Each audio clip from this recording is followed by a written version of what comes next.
Hi, what's up, Tucson? This is Charles Lynch. I graduated from the University of Arizona with a degree in business, but my true passion is beer. So my buddy, Nick Fimbers, and I decided to undertake a mission. New breweries, old breweries. We're talking about good beer. We want to drink good beer. If you have tasty beer, we want to drink it. We want to talk about it. And we want to drink it more. We're hopped up.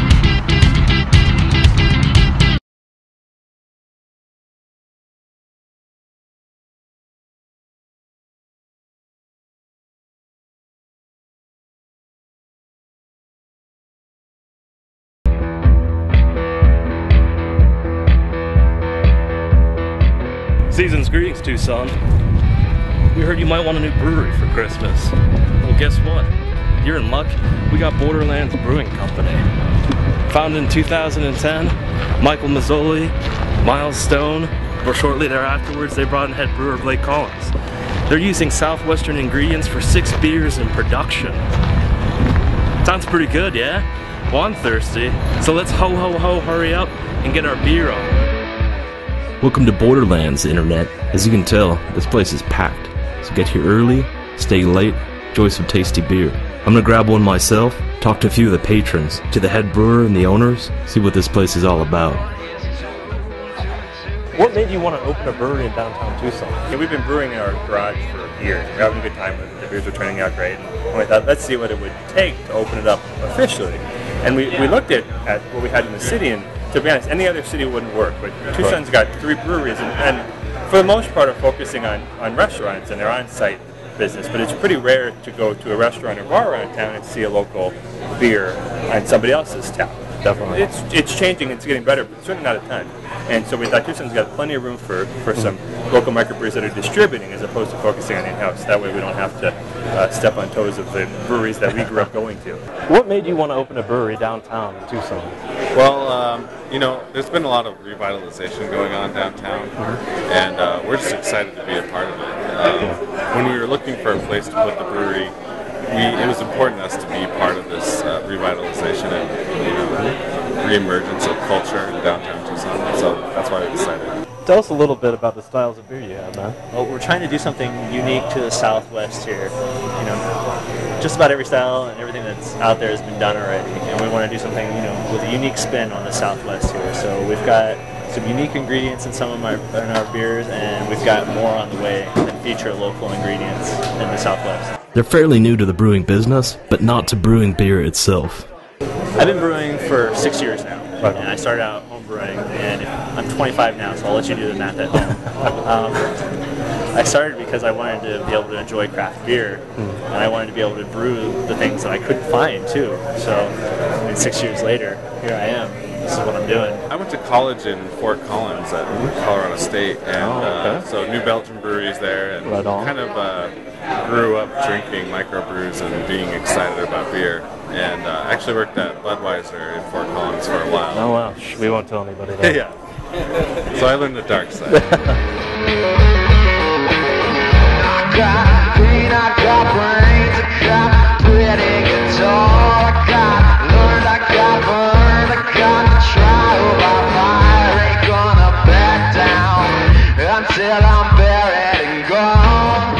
On your website, you guys talk about sustainable brewing. Yeah. Tell us a little bit about that. That's a great question, and it's something that we all feel near and dear to our hearts.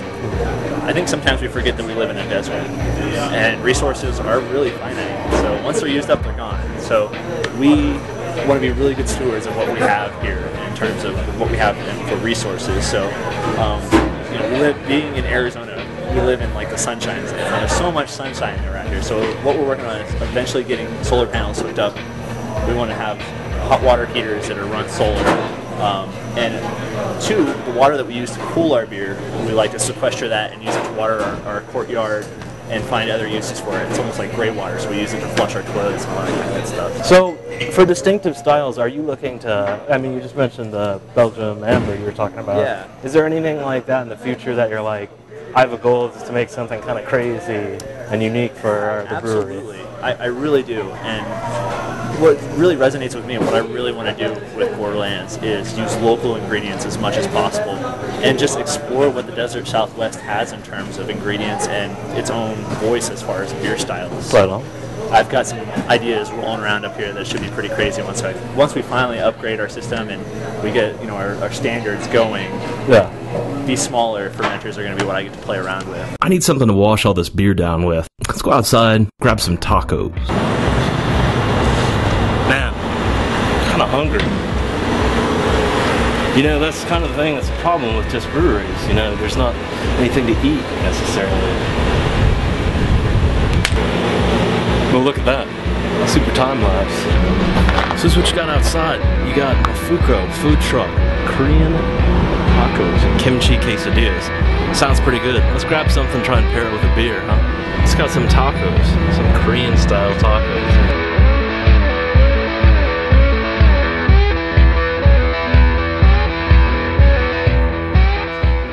These tacos have a really great East meets West spice going on here, so I'm really loving how they're pairing with the sweetness of this prickly pear wheat beer.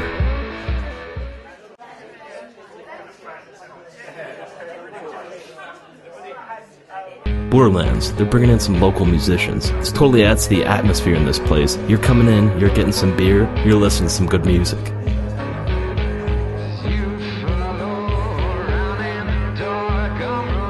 What kind of music do you play, Joe? I play a variety of things depending on who I'm playing with. When I perform alone, I play as Marvin in the Cloud Wall, which is kind of a one-man-ish band with me and this weird old analog drum machine that I call Marvin and have lead the band. Right on. And so that's what I do here, which is kind of like a mix between sort of garagey, blues, indie rock stomp sort of stuff, and sort of soundscapey cinematic.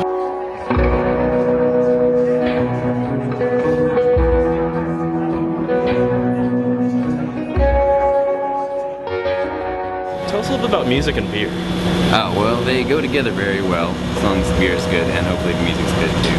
Right on. I find that's a good combination, and I think there's a long time tradition of music and beer, and whiskey and other things, but those two go together in long amounts of time and still work.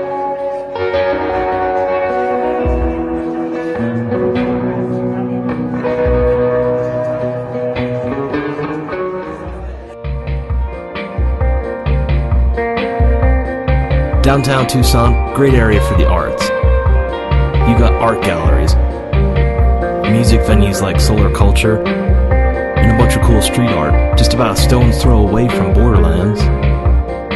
The art's not limited to the neighborhood surrounding, they even have it inside the brewery. Check out these local artists they have on display on the walls. I think there's a big tie between art and beer? Oh, definitely. And certainly, for us, in our particular case, because we're in the middle of an arts district, so all of our neighbors are artists, so that makes a lot of sense. Yeah. But even in the bigger picture, you talk to Blake and they'll tell you that beer really is an art, and we all joke about calling him an artist, and he is, and I think in that sense, there's some art in that. But in terms of we're talking tangible art on the wall kind of art, I think it's just perfect. The culture of relaxing and enjoying yourself and looking at something is perfect.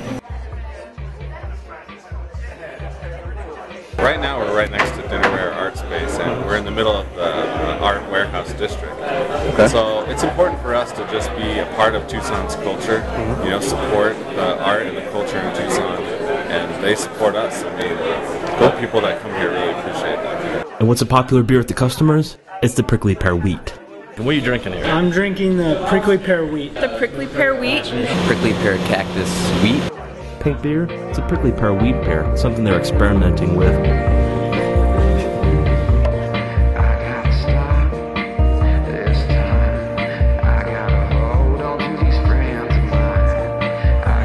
How has beer changed your life? I am constantly drunk, that's one. I'm kidding. I get to do something that I really, really enjoy. It's not every day I get to wake up, or it's not every day that everybody else gets to wake up and come into their brewery and brew a batch of beer. And at the end of the day, I get to share it with their communities. I think it's so much more than just the flavor. I think obviously we like the taste. Yeah. You, me, everyone watching. But I think just the culture at it, and beer, like no other drink, even any other alcohol, brings people together. It's said over and over again that beer is social lubrication, and it really is. I mean, You're going to see people walking in here throughout the night, and you know, some of them are a little stiff. And as the evening goes by, they get a couple pints in them. The trains start rolling by, and people are hooping and hollering and having a good time. So, Right on. yeah, I think that's a great reward to see.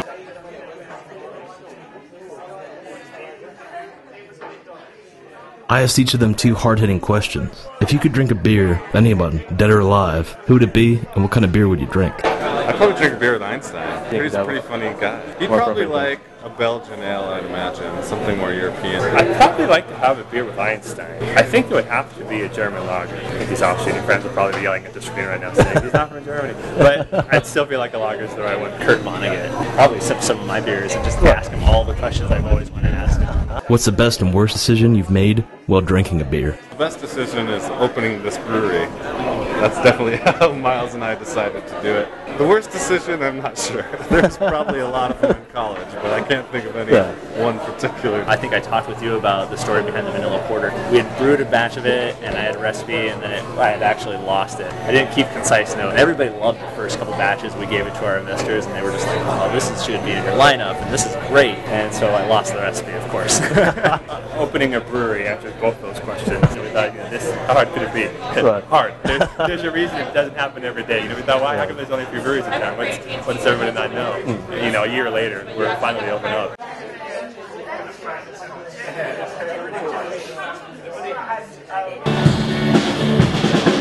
So we're done with Borderlands. Something in my eye. First episode of Hopped Up. We're wrapped up. But we're still thirsty. Special thanks to Miles, Mike, Blake, badass motherfuckers. But these folks, they support us, they love us, we appreciate it. But there's downtown Tucson. Let's kind of take a look, see what else is down there.